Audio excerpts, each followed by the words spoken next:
सभी छात्र छात्राओं का देव क्लासेस की लाइव क्लासरूम में हार्दिक स्वागत है। देव क्लासेस के माध्यम से आप कक्षा 9वीं से लेकर 12वीं तक की सभी महत्वपूर्ण सब्जेक्टों की क्लासें निःशुल्क पा रहे हैं और हमारी कुछ क्लासों की लाइव क्लासें भी चलती हैं, जिसमें से इंग्लिश ग्रामर, 12वीं की फिजिक्स, 10वीं की मैथ और 9वीं, 10वीं, 11वीं, 12वीं की इंग्लिश बुक्स ये आपकी लाइव क्लास से भी मिलती हैं। तो आप हमारे चैनल में अपलोड सभी वीडियो को देखते हुए अपनी कंप्लीट तैयारी कर सकते हैं। हमारे चैनल को सब्सक्राइब करने के लिए आप देव क्लासेस स्पेशल को यूट्यूब में सर्च करें और उसको सब्सक्राइब करते हुए अपने स्टडी को आगे बढ़ाएं। और नोट्स के लिए 9919425442 जो दिया गया नंबर है सामने, इसको आप इसमें अपना व्हाट्सएप में अपना नाम, विद्यालय का नाम भेजकर नोट्स भी प्राप्त कर सकते हैं। आज हम बात करेंगे कक्षा 12वीं की फिजिक्स का तीसरा अध्याय। अति महत्वपूर्ण है ये और इस अध्याय की आज शुरुआत करने जा रहे हैं। तो सभी छात्र इस वीडियो को लास्ट तक देखेंगे ताकि इस अध्याय के मैक्सिमम चीज़ों को हम इसमें कवर कर सकें। पहले देखिए हेडिंग है विद्युत धारा तथा प्रतिरोध। विद्युत धारा और प्रतिरोध ये दो अलग अलग प्रश्न हैं, लेकिन इसी में सम्मिलित किया गया है। तो विद्युत धारा किसे कहते हैं? आवेश प्रवाह की दर। आवेश प्रवाह की दर को क्या कहते हैं? विद्युत धारा। जैसे कि आपने किसी भी इलेक्ट्रिक वायर को देखा होगा, आप किसी भी इलेक्ट्रिक वायर के दोनों हिस्सों को पकड़कर देखें, आपको किसी भी प्रकार का कोई करंट का अनुभव नहीं होगा। लेकिन उसी में से एक सिरे को आप किसी भी इलेक्ट्रिक स्विच में लगाकर उसे ऑन करें और फिर यदि आप दूसरे सिरे को पकड़ते हैं तो हो सकता है उसमें एक आपको बहुत भारी झटका लग सकता है या फिर और भी कुछ खतरे हो सकते हैं। इसका मतलब कि पहले तो उसमें कुछ भी नहीं था, लेकिन अब उसमें क्या प्रवाहित होने लगी? विद्युत धारा। और विद्युत धारा प्रवाहित होने का कारण क्या है? आवेश, मतलब इलेक्ट्रॉनों का आवागमन जो होता है उसी से आपकी विद्युत धारा प्रवाहित होती है। इसकी परिभाषा हुई आवेश प्रवाह की दर को विद्युत धारा कहते हैं। अब बात आती है प्रतिरोध की। प्रतिरोध का मतलब होता है अवरोधक। अवरोधक का मतलब आवेश प्रवाह में किसी पदार्थ द्वारा उत्पन्न बाधा को, आवेश प्रवाह में किसी पदार्थ द्वारा उत्पन्न बाधा को प्रतिरोध कहते हैं। फिर से ध्यान दीजिएगा, आवेश के प्रवाह में मतलब इलेक्ट्रॉनों के प्रवाह में जब किसी भी पदार्थ द्वारा बाधा उत्पन्न की जाती है तो क्या कहलाता है? प्रतिरोध कहलाता है। जैसे कि आपने देखा होगा किसी भी घरों में बिजली को कम या अधिक करने के लिए स्टेबलाइजर का उपयोग किया जाता है, तो वह भी एक प्रतिरोध है। जैसे आपके घर में इलेक्ट्रिक बल्ब जल रहे हैं, लेकिन विद्युत इस्त्री को ऑन करते साथ अचानक लाइट कुछ कम हो जाती है, इसका मतलब वो प्रतिरोध का काम कर रहा है। तो हमारे घरों में जितने भी उपकरण हम यूज करते हैं जो इलेक्ट्रिक से संचालित होते हैं, वो सारे विद्युत के प्रतिरोध कहलाते हैं। इसका सूत्र होता है I=K/T। विद्युत धारा के SI मात्रक एम्पियर होता है, इसे हम A से प्रदर्शित करते हैं। विद्युत धारा का जो मात्रक होता है कूलाम प्रति सेकेंड भी होता है, इसका मात्रक कूलाम प्रति सेकेंड भी होता है। विद्युत धारा की दिशा धन आवेश के प्रवाह की दिशा में। ध्यान दीजिएगा, ये प्रश्न आपका कई बार आ चुका है कि विद्युत धारा की दिशा क्या होती है। तो विद्युत धारा की दिशा धन आवेश के प्रवाह की दिशा में तथा ऋण आवेश के प्रवाह के विपरीत दिशा में होती है। ये दोनों प्रकार से प्रश्न आ सकता है कि विद्युत धारा की दिशा ऋण आवेश के प्रवाह के किस दिशा में होती है? तो ऋण आवेश के विपरीत दिशा में होगी और धन आवेश के सापेक्ष दिशा में होगी। अगला है, यदि धन तथा ऋण आवेश का प्रवाह एक ही दिशा में हो तो धारा I+ व I- विपरीत दिशा में होंगी। ध्यान दीजिएगा, यदि धन तथा ऋण आवेश का प्रवाह एक ही दिशा में हो तो I+ व I- मतलब ऋणात्मक धारा और धनात्मक धारा विपरीत दिशा में होंगी। तो नेट धारा आप क्या कह सकते हैं? नेट धारा I=I+ सर्वांशम I-। तो ये एक दूसरे के विपरीत दिशा में होंगी। अगला देखिएगा, इसके कुछ महत्वपूर्ण बिंदु हैं जो हम चल रहे हैं। यदि धन तथा ऋण आवेश का प्रवाह विपरीत दिशा में हो, यदि धन तथा ऋण आवेश का प्रवाह विपरीत दिशा में हो तो I+ व I- एक ही दिशा में होंगी। तो नेट धारा यहाँ पे कितनी बनेगी, यहाँ पर नेट धारा बनेगी I equal to I plus plus I minus, मतलब दोनों धाराओं को जोड़ दिया जाएगा। सभी छात्रों को एक निर्देश और दे दें कि हमारे द्वारा दी गई क्लासें आपके बोर्ड परीक्षाओं के लिए अति महत्वपूर्ण हैं।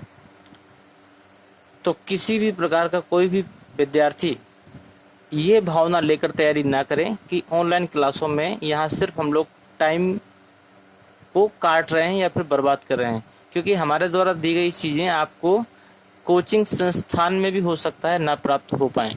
तो आप इन क्लासों को सीरियस होकर तैयारी करिए। जो भी चीज़ बताई जाती है उसको आप नोट डाउन करते चलिए। डेली का डेली आप उसको अपडेट करिए, याद करिए, और जो पेपर सेट हमारे माध्यम से उपलब्ध किए जाते हैं उन पेपर सेटों के माध्यम से आप अपना आकलन भी करिए। और उम्मीद करते हैं कि आने वाले बोर्ड परीक्षाओं सन 2021 में आप में से ही कोई विद्यालय टॉप भी होगा, जिला टॉप भी होगा, और हो सकता है अगर आपने बहुत अच्छी मेहनत की तो आप अपने राज्य से भी टॉप कर सकते हैं। तो हमारे द्वारा दी गई सभी क्लासों का आप बेहतर अध्ययन करें और अधिक से अधिक समय अपनी तैयारी में दें, और 10 यूट्यूब चैनल को देखने का प्रयास ना करें, क्योंकि उससे कहीं ना कहीं हमारा दिमाग डाइवर्ट होता है। आप किसी भी एक यूट्यूब चैनल को पकड़िए जहां से आपको बेहतर शिक्षा मिल पा रही है, और बस आप उसी के माध्यम से स्टडी को जारी रखिए। चलते हैं आगे। और आपके लिए एक छोटा सा अपडेट है कि हमारे संस्थान के माध्यम से इंग्लिश स्पीकिंग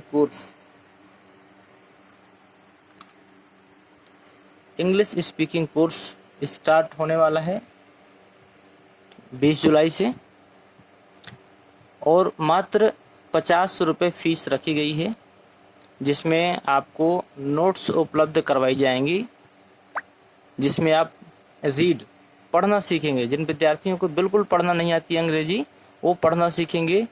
जिनकी राइटिंग अच्छी नहीं है और जो लिख नहीं पाते, हो सकता है कि आप कक्षा 6वीं के छात्र हों या कक्षा 12वीं के, लेकिन लिखावट बहुत बड़ा रोल अदा करती है। तो हम आपको लिखना भी बताएंगे और सुनना, मतलब आप इंग्लिश को सुनकर भी सीख सकते हैं। इसलिए हम आपको ऑडियो टेप भी देंगे, मतलब ऑडियो की जो भी क्लिप होती है हम वो भी देंगे, और इसके बाद हम आपको बोलना भी बताएंगे। मतलब ये चारों पार्ट आप इसमें सीखेंगे। इसकी फ़ीस मात्र 50 रुपये कंप्लीट कोर्स की रखी गई है।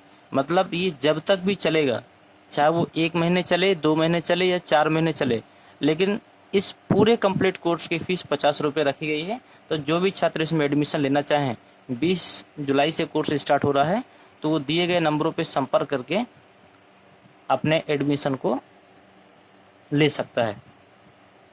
जिसकी लाइव क्लासेस सुबह 5 बजे से स्टार्ट होंगी और लिमिटेड छात्र ही रखे जाएंगे। इसलिए जल्दी से जल्दी 20 तारीख तक सभी बच्चे इसके एडमिशन ले लें, और जो ना ले पाएँ वो जुलाई के अंतर्गत ज़रूर ले लें, क्योंकि स्पीकिंग कोर्स का मतलब है कि यदि आपने शुरुआत से चीज़ों को नहीं सीखा तो फिर बाद में आप उन चीज़ों को कवर नहीं कर पाएंगे।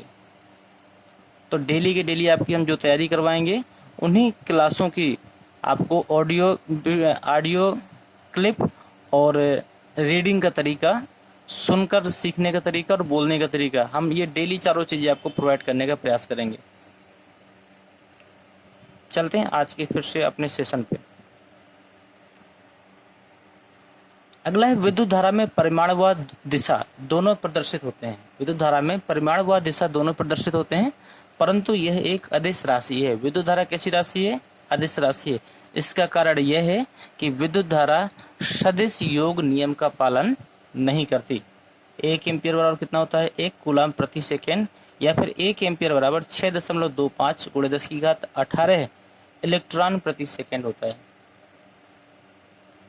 प्रवाह की दिशा के आधार पर धारा 2 प्रकार की होती है। ये बहुत ही महत्वपूर्ण पॉइंट है। इन दोनों पॉइंटों में से कुछ ना कुछ आपको हर सत्र में जरूर मिलता है। प्रवाह की दिशा के आधार पर धारा 2 प्रकार की होती है। सबसे पहले दिष्ट धारा, नंबर 2 प्रत्यावर्ती धारा। अब दिष्ट धारा क्या होती है? Direct current. प्रत्यावर्ती धारा अल्टरनेटिव करंट।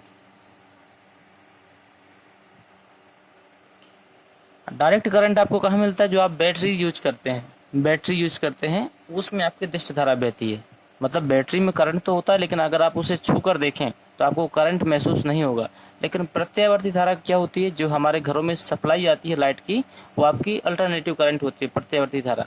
दिष्ट धारा में क्या होता है, यदि धारा की दिशा समय के साथ ना बदले तो उसे क्या कहते हैं, दिष्ट धारा कहते हैं।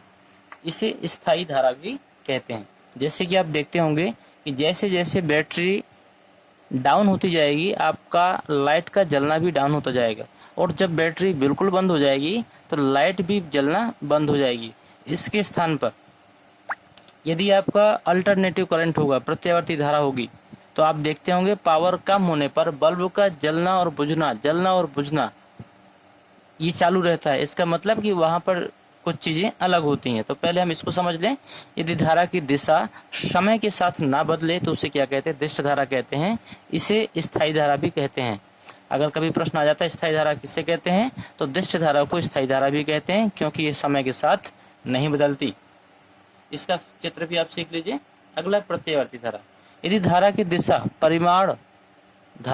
तथा परिमाण आवर्ती रूप से बदले, आवर्ती रूप का मतलब हर क्षण बदलते हैं, तो उसे प्रत्यावर्ती धारा कहते हैं।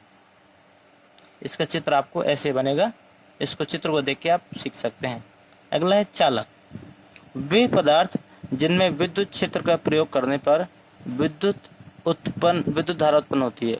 वे पदार्थ जिनमें विद्युत क्षेत्र का प्रयोग करने पर विद्युत धारा उत्पन्न होती है, विद्युत के चालक कहलाते हैं। जैसे कि आपने देखा होगा, एक लोहा पहले निष्क्रिय होता है, जिसे छूने पर आपको कुछ भी महसूस नहीं होता, लेकिन उसके एक सिरे पर यदि हम विद्युत धारा प्रवाहित करें तो वो पूरे में अपना रूप धारण कर लेता है, और वो लोहे की छड़ हमको करंट देने लगती है। मतलब हमें आभास होने लगता है कि अब इसमें विद्युत धारा उत्पन्न हो गई है। तो वे पदार्थ जिनमें विद्युत क्षेत्र का प्रयोग करने पर विद्युत धारा उत्पन्न होती है, विद्युत के चालक कहलाते हैं। या फिर आप ये कह सकते हैं, वे पदार्थ जिनमें विद्युत धारा का प्रवाह संभव हो, चालक कहलाते हैं। जैसे धात्विक चालक, धात्विक के अंतर्गत कौन कौन से आ गए, लोहा हो गया, तांबा हो गया, टिन हो गया, इस तरह के आपके धात्विक चालक हो गए। अर्धचालक भी होते हैं, और विद्युत अपघटनी विलयन होते हैं, ये भी आपके चालक कहलाते हैं। अगला प्रश्न है मुक्त इलेक्ट्रॉन मॉडल। यहाँ पर हर चीजों को बहुत ही विशेष ढंग से प्रस्तुत किया गया है, प्रश्नों को बिल्कुल छाट कर रखा गया है, ताकि आपके पेपरों में आपको अच्छी मदद मिल सके। इसलिए वीडियो को स्किप ना करते हुए पूरा देखना है। प्रत्येक पदार्थ परमाणुओं से मिलकर बना होता है, ये आप भी जानते हैं कि प्रत्येक पदार्थ परमाणुओं से मिलकर बना होता है। परमाणुओं के केंद्र पर एक धन आवेशित नाभिक भी होता है। देखिए, मॉडल की परिभाषा हम देख रहे हैं ताकि हमें तुरंत याद हो जाए। सबसे पहले चीज, प्रत्येक पदार्थ परमाणुओं से मिलकर बना होता है, ये सबको मालूम है। और परमाणुओं के केंद्र पर धनावेशित नाभिक होता है, ये भी मालूम है। और ऋणावेशित इलेक्ट्रॉन जो होते हैं नाभिक के विभिन्न कक्षाओं में चक्कर लगाते हैं या घूमते हैं, जिन्हें हम ऑर्बिट कहते हैं। ठीक है, तो फिर से एक बार आप आप परमाणु को एक बार सोच कर देखिए कि एक पदार्थ है, वो छोटे छोटे परमाणुओं से मिलकर बना है।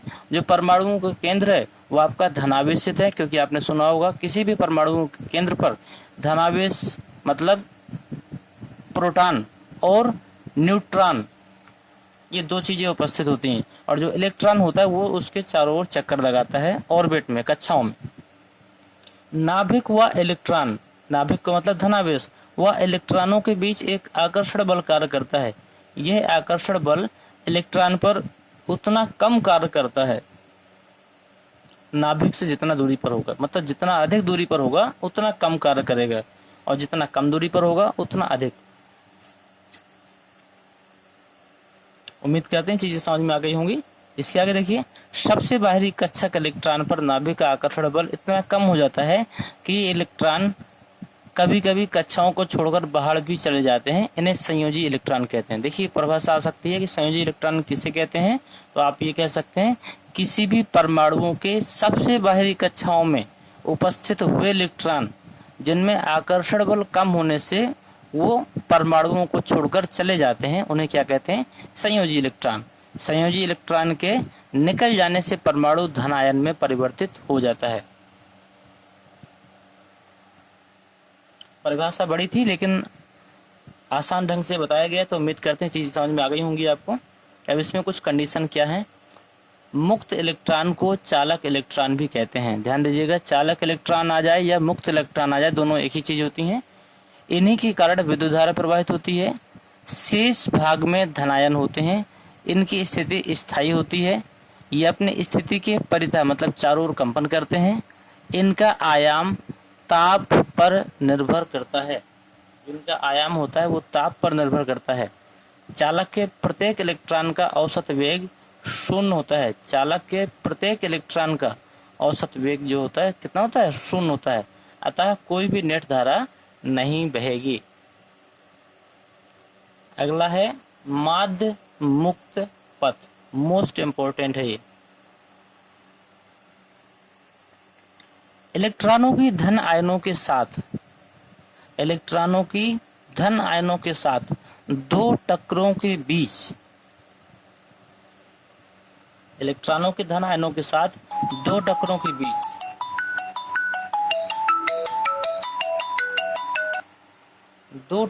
बीच इलेक्ट्रॉनों द्वारा फेंकी गई दूरी को मुक्त पथ कहते हैं। मुक्त पद नहीं है, सॉरी, पथ है। मुक्त पथ कहते हैं, पथ माने रास्ता।